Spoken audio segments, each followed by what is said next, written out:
انعامات اللہ تعالیٰ نے اپنے حبیب صلی اللہ علیہ وسلم پہ کیے، جو اصل ٹاپک کی طرف دوبارہ ہم آ جاتے ہیں۔ پہلا انعام، آپ یتیم تھے، اللہ نے آپ کو ٹھکانہ دیا۔ دوسرا انعام، آپ علم نہیں تھا آپ کے پاس حلال و حرام کا، اللہ نے آپ کو شریعت کا علم دیا۔ تیسرا، آپ غریب تھے، اللہ نے آپ کو غنی کر دیا۔ یہاں بھی ایک ٹیکنیکل پوائنٹ، پھر قیام کام کی طرف چلتے ہیں تو ذرا علمی باتیں ہیں نا بیچ میں آ جائیں۔ دیکھو، غنی کیا ہے اللہ نے۔ غنی کا مطلب کیا ہوتا ہے؟ ایسا انتظام کر دینا کہ آپ دوسروں کے محتاج نہ رہیں۔ آج ہمارے یہاں فقیروں کو بھیک دے دے کے اور بگاڑ دیتے ہیں۔ فقیروں کو بھیک دے دے کے، آپ تحقیق کرو کسی فقیر کے بارے میں، مستحق ہے نا، اس کو اسٹیبل کر دو۔ اور اگر آپ کو یہ اندازہ ہو جائے یہ کمبخت اسٹیبل ہونا ہی نہیں چاہتا ہے، اس کو لت پڑ گئی ہے، پھر مت دو اس کو۔ میرا بہت تجربہ ہوا ہے، کوئی نوجوان آیا بھیک مانگ رہا ہے، میں نے کہا کوئی بات نہیں، آپ کو کتنے پیسے چاہیے؟ جی 500 روپے چاہیے۔ میں نے کہا ہماری مسجد میں فرنٹ ایریا ذرا خراب ہوا ہے، اس کو تھوڑا صفائی کر دو، میں آپ کو 500 روپے دے دوں گا۔ ایسا غائب ہوا مارکیٹ سے شاٹ۔ اس کا مطلب یہ پروفیشنل بھکاری ہے، اس کو آپ 500 روپے دے کے غنی کر دو گے۔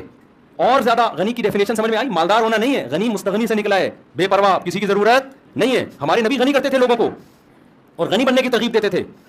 مشہور واقعہ ہے نا، ایک شخص بھیک مانگنے کے لیے آیا، آپ صلی اللہ علیہ وسلم نے اس کو حکم دیا کہ گھر میں جو کچھ ہے لے کر آؤ۔ وہ برتن لے کر آیا، اس کو آپ نے بیچا، نیلام کیا، کلہاڑا دیا، کہا جنگلوں سے لکڑیاں کاٹ کے لاؤ بیچو۔ وہ لائے، 1 درہم کے 2 درہم، 2 کے 4 درہم ہو گئے۔ تو یہ نبی نے ان کو بھیک نہیں دی بلکہ ان کو کیا کر دیا؟ غنی کر دیا آپ صلی اللہ علیہ وسلم۔ تو معاشرے میں ایسے لوگوں کو تلاش کیا کریں جو اسٹیبل نہیں ہیں اور ان کو پراپر غنی کرنے کی کوشش کریں۔ بھیک دے دے کے نوجوانوں کو بگاڑیں مت۔ وہ سٹے لگا، جب محنت کر کے پیسہ کمائے گا تو سٹوں پہ ضائع نہیں کرے گا، گٹکوں پہ ضائع نہیں کرے گا وہ۔ تو میں یس کر رہا تھا، اللہ نے اپنے حبیب صلی اللہ علیہ وسلم پہ 3 انعامات بتائے۔ یتیم تھے، ٹھکانہ دیا، غریب تھے، غنی کر دیا، اور علم نہیں تھا، اللہ نے آپ کو کیا دیا؟ علم۔ اللہ نے یہ 3 بڑے بڑے انعامات بیان کر کے اللہ نے نبی صلی اللہ علیہ وسلم کو حکم دیا کہ ان تینوں انعامات کا آپ شکر ادا کریں۔ ان تینوں انعامات کا آپ کیا کریں؟ شکر ادا۔ کیسے؟ ہم جب شکر ادا کرنا چاہتے ہیں ہم کیا کہتے ہیں؟ اللہ تیرا شکر۔ ہم سمجھتے ہیں شکر ادا ہو گیا۔ اللہ ہم پر کوئی انعام کرے ہم کہتے ہیں اللہ کا بڑا فضل ہے، ہم سمجھتے ہیں اس کا شکر ادا بولو ہو گیا۔ آواز تو سب کو صحیح آ رہی ہے نا؟ اتنا کافی نہیں ہے، یہ بھی ضروری ہے کہ منہ سے بول دیں کہ اللہ کا شکر ہے، لیکن اتنا کافی نہیں۔ اگر اتنا کافی ہوتا تو اللہ اپنے حبیب پر 3 انعام کر کے کہتا کہ اے نبی آپ شکر ادا کر دیں۔ زبان سے کیا کہتے ہیں؟ الحمدللہ۔ نا نا نا۔ قرآن نے کہا آپ یتیم تھے، ہم نے آپ کو کی کفالت کا انتظام کیا، لہذا فَأَمَّا الْيَتِيمَ فَلَا تَقْهَرْ۔ اب کسی یتیم کو آپ کو دھکے دینے کی اجازت نہیں، آپ کو یتیموں کی کفالت کرنی پڑے گی۔ سمجھ میں آ رہی ہے کہ نہیں آ رہی ہے؟ نعمت کا شکر یہ ہے کہ جو اللہ نے آپ پر انعام کیا وہی انعام آپ آگے پارسل کر دو۔ سمجھ رہے ہو؟ اس کی قدر کرو کہ میں یتیم تھا، اللہ انتظام نہ کرتا تو میرا کیا حال ہوتا۔ لہذا معاشرے میں اگر میرے رشتہ داروں میں کوئی یتیم ہوتا ہے تو میں نے بھی اس کے ساتھ احسان کرنا ہے۔ دوسرا، اللہ نے آپ کو شریعت سے بے خبر پایا، باخبر کر دیا، اس کا حکم دیا اما بنعمت ربک فحدث۔ رب نے جو آپ پر نعمتیں کی ہیں، علم کی نعمت خاص طور پر، اس کو آگے آپ نے بیان کرنا ہے۔ جو علم اللہ نے آپ کو دیا ہے اسے لوگوں میں تقسیم کرنا ہے۔ علم کی نعمت کیا ہے کہ اس میں بخل نہ کرے انسان، چاہے وہ دین کا علم ہو یا دنیا کا علم ہو۔ آج کسی سے اس کے بارے میں اس کے پاس کوئی نالج ہو، آپ لینے کے لیے چلے جائیں، بعض لوگ سخی ہوتے ہیں، بعض گھنٹہ لگا دو کہ وہ آپ کو نالج نہیں دیں گے، اس کو ڈر ہوتا ہے کہ یہ بھی نہ سیکھ جائے کہیں۔ تیسرا انعام اللہ نے کیا کیا؟ آپ مسکین تھے، غریب تھے، اللہ نے غنی کر دیا، لہذا وَأَمَّا السَّائِلَ فَلَا تَنْهَرْ۔ کوئی مانگنے کے لیے آئے تو اس کو دھتکارنا نہیں ہے۔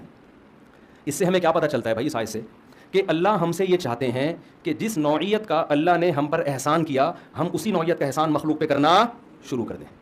سمجھ میں آ رہی ہے بات کہ نہیں آ رہی ہے؟ جس نوعیت کا اللہ نے احسان کیا، اور یہ بات قرآن میں دوسری جگہ بھی ہے۔ قارون کے بارے میں موسیٰ علیہ السلام نے قارون سے کہا احسن کما احسن اللہ الیک، تجھے اللہ نے بے تحاشا دولت دی ہے، اتنی دولت کہ لتنوء بالعصبۃ اولی القوہ، ایک بہت بڑی جماعت اونٹوں پہ چابیاں لے کے چلا کرتی تھی خزانوں کی، اتنی زیادہ دولت دی ہے۔ تو جب تجھے اللہ نے اتنی دولت دی کہ تجھ پر احسان کیا ہے تو تو بھی اللہ کی مخلوق پر احسان کر۔ اگر کوئی دولت مند تاجر اپنی دولت پر سانپ بن کے بیٹھ جاتا ہے، بخل کرتا ہے، زبان سے کروڑہا گنا کہتا ہے کہ اللہ کا دیا میرے پاس بہت کچھ ہے، لیکن اللہ اتنی بات کو شکر ماننے کے لیے تیار نہیں ہے، اس کو اپنی دولت میں غریبوں پہ خرچ کرنا پڑے گا۔ سمجھتے ہو کہ نہیں سمجھتے ہو؟ تو میں اور آپ اللہ کے احسانات کے سمندر میں ڈوبے ہوئے ہیں، ہمیں دیکھنا ہے دائیں بائیں۔ سب سے بڑی نعمت جو ہمیں ملی ہے وہ توحید کی نعمت ملی۔ اللہ نے ہمیں مسلم گھرانے میں پیدا کیا۔ اس کا تقاضا یہ ہے کہ جو غیر مسلم ہیں ہم ان کو مسلم بنانے کی کوشش کریں۔ کذالک کنتم من قبل، اللہ نے صحابہ سے کیا فرمایا؟ جنگ میں صحابی رسول نے، ایک شخص آیا نا لڑنے کے لیے، تو جب وہ تلوار کی زد میں آیا تو اس نے فوراً کلمہ پڑھ لیا، تو صحابی رسول نے اس کو قتل کر دیا کہ یہ تو موت کے ڈر سے کلمہ پڑھ رہا ہے۔ ہمارے نبی کو علم ہوا، آپ صلی اللہ علیہ وسلم اتنا غضبناک ہوئے، فرمایا ہلا شققت قلبہ، تم نے اس کے دل کو چیر کے کیوں نہیں دیکھا؟ تم کیسے کہہ رہے ہو کہ تلوار کے ڈر سے کلمہ پڑھا ہے؟ اس پہ قرآن کی آیت نازل ہوئی کذالک کنتم من قبل، اے ایمان والو تم بھی تو پہلے کافر تھے، اللہ نے اپنے فضل سے تمہیں کیا کیا؟ مسلمان بنا دیا. اب تم کسی کافر جو مسلمان ہو رہا ہے اس کے ساتھ ایسا سلوک کیوں کر رہے ہو؟ کیوں ایسا سلوک کر رہے ہو؟ تو اللہ نے آپ کو اسلام کی نعمت دی. اس نعمت کا تقاضا کیا ہے؟ اس اسلام کو دنیا میں پھیلانے کی کوشش کی جائے. اللہ نے آپ کو داڑھی رکھنے کی توفیق دی. اس نعمت کا تقاضا کیا ہے؟ کہ دوسروں کو بھی ہدایت کی کوشش کی جائے. اللہ نے آپ کو مال دیا. اس نعمت کا تقاضا یہ ہے کہ اس مال کو لوگوں میں خرچ کے دوسروں کو بھی مالدار بنانے کی کوشش کی جائے. اللہ نے آپ کو کوئی خاص علم دیا، ہنر دیا، اس کو اپنے پاس رکھ کے مت بیٹھو، اس علم کو لوگوں میں ڈیوائڈ کرنے کی کوشش کرو. بخیل اور کنجوس آدمی کیا کرتا ہے؟ وہ کہتا ہے اگر میں نے لوگوں کو بتانا شروع کر دیا تو میرے پاس ہجوم کم ہو جائے گا. حقیقت میں ایسا ہوتا نہیں ہے. دنیا میں جس کو اللہ نے نعمت دی اس نے ڈیوائڈ کیا ہے نا، تو اس کے پاس اس نعمت کے خزانے بڑھنا شروع ہو جاتے ہیں اور آتے ہیں اس کے پاس خزانے. تو یہ 3 نعمتیں اللہ تعالیٰ نے بیان کی ہیں اور 3 نعمتوں کا شکر بیان کیا. تو ان 3 نعمتوں ہمیں تو ہزاروں اس کے علاوہ بھی ہیں، تو 3 کو تو ہائی لائٹ کیا جا رہا ہے. تو آج سے اس بات کا عزم کریں، محاسبہ کریں، بیٹھیں دیکھیں کون کون سے انعامات. ہم جو مصیبتیں ان کو تو سوچ رہے ہوتے ہیں، جو انعامات ہیں ان کو نہیں سوچتے. حضرت مولانا اشرف علی تھانوی رحمہ اللہ تعالیٰ کو ڈاکٹر عبدالحی صاحب رحمۃ اللہ تھے غالباً، انہوں نے خط لکھا اپنے شیخ کو نا، پیر و مرشد کو. خط کیا لکھا کہ حضرت یہ پریشانی ہے، یہ ڈاکٹر عبدالحی صاحب کا واقعہ ہے، پریشانی ہے، یہ پریشانی ہے، یہ پریشانی، آپ دعا فرمائیں دعا فرمائیں، یہ پریشانی یہ پریشانی. تو انہوں نے نیچے لکھا کہ بہت افسوس کی بات ہے کہ ساری پریشانیاں ذکر کر دیں، اللہ کی نعمتوں کا تذکرہ نہیں کیا. پہلے زمانے میں نا جو آپ کو اس طرح آپ کی اصلاح کرے اس کو پیر و مرشد کہا جاتا تھا. آج کل پیر و مرشد کا مفہوم ہی چینج ہو گیا ہے. آج کل پیر و مرشد کا مفہوم یہ ہے کہ ہمیں بخشوا دے گا اور پتہ نہیں یہ روحانی ٹوپی ڈرامے کرے گا، جن چڑیل بھوت بگائے گا اور الٹی سیدھی حرکتیں جو کر رہا ہے اس کو لوگ پیر و مرشد کہتے ہیں. تو سارا دن آپ بیٹھ کے تھوڑی دیر سوچیں گے نا، آپ کو لگے گا کہ اللہ کے آپ پر بے پناہ احسانات. میں اسلام آباد میں تھا، وہاں ایک شخص کے بارے میں پتہ چلا، کروڑ پتی آدمی ہے، بہت بڑا بنگلہ اس کا. ہمارے ایک دوست کی اس سے سلام دعا تھی، اس کی بینائی چلی گئی اور اس نے بہت کوشش کی وہ بینائی واپس نہیں آئی.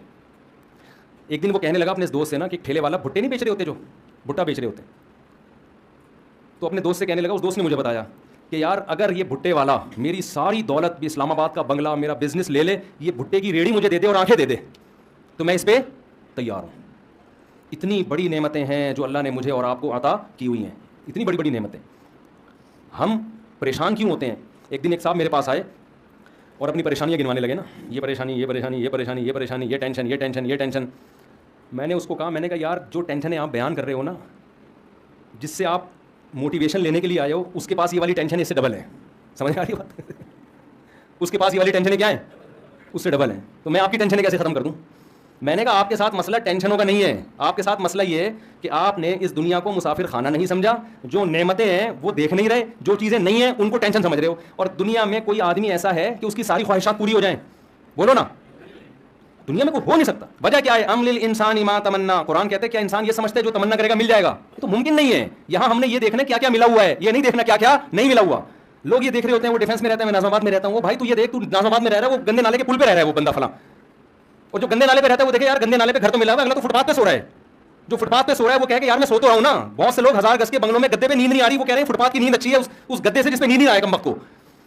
تو جب تک آپ اس دنیا کو مسافر خانہ نہیں سمجھتے اور آپ یہ نہیں سمجھتے کہ یہ میری، دیکھو رسول اللہ صلی اللہ علیہ وسلم نے فرمایا جس کو 2 ٹائم پیٹ بھر کے کھانا مل گیا اور سر چھپانے کی جگہ مل گئی، جسم کسی بڑی بیماری سے محفوظ ہو گیا، اللہ نے ساری دنیا کی دولت سمیٹ کے اس کو دے دی ہے. اب حدیث کا مفہوم کیا ہے؟ مطلب یہ نبی کے الفاظ نہیں، میں مفہوم سمجھا رہا ہوں. اب اگر یہ کہتا ہے نا میری ٹینشن، یہ اس کی اپنی بنائی ہوئی ٹینشن ہے، یہ اللہ کی طرف سے نہیں ہے، یہ تو ہوس ہے بھائی. ہوس کا تو دنیا میں کوئی علاج نہیں ہے. کتنے لوگ آتے ہیں میں بے روزگار ہوں، ٹینشن میں، کہتا ہے تیرے کو صبح ناشتہ مل رہا ہے؟ ناشتہ تو مل رہا ہے. دوپہر کھانا مل رہا ہے؟ ہاں مل رہا ہے. رات کا کھانا مل رہا ہے؟ ہاں مل رہا ہے. سونے کی جگہ کہہ رہے ہیں؟ ہاں ہے. کہہ رہے ابا کی صلواتیں بہت سننے کو ملتی ہیں، بس یہ ٹینشن ہے. تو میں نے کہا 2-4 ٹینشنیں تو ہونی چاہیے نا زندگی میں. یہ والی ٹینشن بھی ختم ہو جائے پھر تو اور جنت میں چلا گیا نا. تو ایک ٹینشن برداشت کر لے. فری پھوکٹ کا تجھے پراٹھے مل رہے ہیں صبح کے، فری پھوکٹ کا تجھے ابا کے خرچے پہ کیا مل رہا ہے؟ بھلے صلواتیں سن کے مل. بھیکاری کو آپ 2 روٹی تو گالیاں دے کے، وہ کہے گا 2 اور دے دے، 4 گالیاں اور لگا دے ساتھ میں. کیونکہ بھیکاری کو اندازہ ہے کہ 2 پراٹھوں کی کیا، میرے منہ سے روٹی نکلتی نہیں ہے، لفظ نکلتا ہے پراٹھا ہی نکلتا ہے، پتہ نہیں کیوں. کیونکہ جب بھی باہر دنیا میں ٹریولنگ ہوتی ہے نا سب کچھ ملتا ہے، کراچی کے ہوٹل کے پراٹھے نہیں ملتے. ابھی میں سعودی عرب سے آیا ہوں کل، نہیں مزہ آیا، پراٹھے نہیں تھے، تو اس لیے میرے منہ سے روٹی کا لفظ نکلتا ہی نہیں ہے. تو بھیکاری کو آپ جس کے پاس کچھ بھی نہیں ہے، آپ اس کو موٹی موٹی گالیاں دے کے 2 پراٹھے پکڑا دو، غصہ کرے گا وہ؟ پھر بھی شکریہ ادا کرے گا، اس لیے کہ وہ اپنے آپ کو اس کا بھی مستحق نہیں سمجھتا. اور جو گھر میں بیٹا ہوتا ہے نا کروڑ پتی باپ کا، وہ سمجھتا ہے سارا میرا ہے، میں اس کا مستحق ہوں، مجھے یہ بھی چاہیے، مجھے یہ بھی چاہیے. او بھائی تو سمجھ کہ میں مسافر خانہ ہے، اللہ نے مجھے بڑے باپ کے گھر میں پیدا کر دیا، یہ میرا احسان نہیں. کس کا احسان ہے؟ اللہ کا احسان ہے. جو مل رہا ہے گریوی میں کھاؤ. اس پہ اگر ابا صلواتیں سنا کے، ابا پھر بھی مجھے اپنا بیٹا ہی سمجھ رہا ہے، کوئی بات نہیں ابا 2 گالیاں اور، لیکن رات کو گھر سے نہیں نکالنا مجھے. آپ سمجھ رہے ہیں نا, سنا کرو ابا کی گالیاں, اس پہ ثواب ملتا ہے, خدا کی قسم برداشت پہ ثواب ملتا ہے, باپ کی پیشانی پر محبت سے دیکھنے پر حج عمرے کا ثواب ملتا ہے. تو ایسے ہی تھوڑی مل جاتا ہے یہ. تو جب آپ اپنے آپ کو یہ سمجھو گے میں ان چیزوں کا مستحق ہوں ہی نہیں, تو جتنا ملے گا اس پہ کیا ہوگا, شکر ادا ہوگا. بھائی ہم تو اس کے بھی مستحق نہیں تھے, اللہ نے ہمیں یہ بھی دے دیا, یہ بھی دے دیا, یہ بھی دے دیا. تو ہم تو یہ چیز بتاتے ہیں لوگوں کو کہ بھائی وہ اکثر ایک میں واقعہ سناتا ہوں, بس یہ واقعہ بیان کر کے اپنی بات کو ختم کرتا ہوں. ایک نجومی کے پاس ایک آدمی گیا اور اپنی ہاتھ دکھائی, نجومی کو آتا کچھ نہیں ہے لیکن ایسے لوگ چلے جاتے ہیں. تو نجومی نے ہاتھ دیکھ کے کہا کہ بھائی 10 سال تک, وہ غریب آدمی تھا, نجومی نے کہا 10 سال تک تم غریب کے غریب ہی رہو گے. یہ بڑا خوش ہو گیا کہ 10 سال بعد کیا ہوگا, بھارے نیارے ہو جائیں گے. اس نے کہا 10 سال تک غربت کی پریشانی تمہیں اور رہے گی. یہ خوش ہو گیا, چلو 10 سال کے بعد. اس نے کہا پھر کیا ہوگا, اس نے کہا پھر تمہیں عادت ہو جائے گی. پھر کیا ہو جائے گی, عادت ہو جائے گی. تو میں بے روزگاروں سے کہتا ہوں روزگار تلاش کرو, نہیں مل رہا اسی کو انجوائے کرو. آپ بے روزگاری کا جو مزہ ہے وہ روزگار میں نہیں ہے, حقیقت ہے, اس سے برداشت پیدا ہوتی ہے انسان کے اندر. تلاش کرو روزگار, سست بن کے نہ بیٹھ جاؤ. جب کوئی پریشانی آئے, دنیا کیا ہے, مسافر خانہ, فنا ہونے کی. یہاں بڑے بڑے خوشحال لوگ آئے, وہ چلی گئی 96 سال میں. یار ہیں بھائی 96 توپوں کی, 96 میں گئی 98 میں گئی, 96 سال میں 96 توپوں کی سلامی دی گئی ہے اس کو. اب فرض کر لو میں اور آپ, اگر ہم تو برطانیہ کے ویزے کے لیے ترس رہے ہوتے ہیں نا, مل جائے تو بڑے خوش. اس کو ویزا نہیں ملا, برطانیوں کی ماں تھی وہ, برطانیوں کا باپ تھا وہ. ہمیں اگر برطانیہ کا باپ بنا دیا جاتا تو 96 سال کے بعد بھی ہمارا وہی حشر ہونا تھا جو ملکہ برطانیہ کا ہوا ہے. تو یار نتیجہ تو سب کا ایک ہی جیسا ہے نا, پائپ کے منہ میں بیٹھو یا پائپ تمہارے منہ میں ہو, رزلٹ ایک ہی ہے. جب رزلٹ وہی نکل رہے ہیں بھائی اس کا, تو کیا یار جس نے زیادہ سموسے کھا لیے, جس نے 2 پراٹھے کھا لیے, جس نے نہیں کھایا, جو روزگار ہے, جو بے روزگار ہے, تھوڑے دنوں کی کہانی ہے, رزلٹ کیا ہونے والا ہے, ایک جیسا. قبرستان جایا کرو, ڈیفینس کے تو خاص طور پہ جایا کرو قبرستان. بڑے بڑے لوگ یہاں نیچے دفن ہوتے ہیں, جا کے دیکھا کرو یار یہ فلاں کا بنگلہ, یہ فلاں کا بنگلہ. ابھی ایک دفعہ میں جب گلشن اقبال میں رہتا تھا نا پہلے, تو میں گھر تلاش کر رہا تھا گلشن اقبال میں. تو کسی نے مجھے کہا یہاں بڑا VIP سا قبرستان ہے. میں نے کہا یار قبر میں جانے کے بعد نہیں پتہ چلتا کہ VIP ہے یا اورنگی ٹاؤن کا قبرستان ہو, گندے نالے کا قبرستان ہو, یا ڈیفینس کا. اندر سے سارے کیا ہوتے ہیں, جتنے کیڑے ایک غریب رکشے والے کی لاش پہ ہوتے ہیں اتنے ہی میرے بھائی معذرت کے ساتھ ڈیفینس والوں کی لاش پہ بھی اتنے ہی کیڑے ہوں گے. تو یہ ڈیفینس آپ لوگ رہتے ہو نا, یہ زیادہ 2 ٹکے کی خدا کی قسم رہو آپ, ایسا نہ چھوڑ کے آپ گندے نالے چلے جاؤ, یہ مطلب نہیں ہے. کیونکہ وہاں جاؤ گے تو جلدی قبرستان جانے کا چانس ہوگا, وہاں ڈینگی ونگی نالوں میں بہت پھیلا ہوا ہے آج کل. تو لیکن حقیقت یہ ہے کہ 2 ٹکے کی ویلیو, ان چیزوں سے دل لگانے کی بالکل کوشش مت کرو. ان کی حیثیت صرف اتنی ہے کہ ٹرین میں آپ سفر کر رہے ہو, آگے اسٹیشن پہ آپ نے اتر جانا ہے, کوئی دروازے پہ لٹک کے جا رہا ہے, کوئی نیچے بیٹھ کے جا رہا ہے, کوئی اکانومی کلاس میں جا رہا ہے, اور کوئی بزنس کلاس میں جا رہا ہے. آگے جا کے سارے کیا ہو جاتے ہیں, دنیا میں تو پھر بھی برابر نہیں ہوتے. بزنس کلاس والے کو پروٹوکول کے ساتھ لینے کے لیے آئے, لیکن اللہ کے ہاں آگے جا کے سب کا اینڈ کیا ہے, برابر, ختم, فنش. تھوڑے دن کی کہانی ہے. اور یہ ملکہ برطانیہ کا بار بار سوچا کرو یار 96 سال میں اس کو 96 توپوں کی, میں نے خبر سنی 96 توپوں کی سلامی. یار توپوں کا کتنا خرچہ کرا دیا اس نے. اللہ یہ بھی پوچھے گا یہ تیرے باپ کے پیسوں سے یہ توپیں جو ہے نا تیرے اوپر خرچ ہو رہی ہیں, یہ تو قوم کا پیسہ ہے.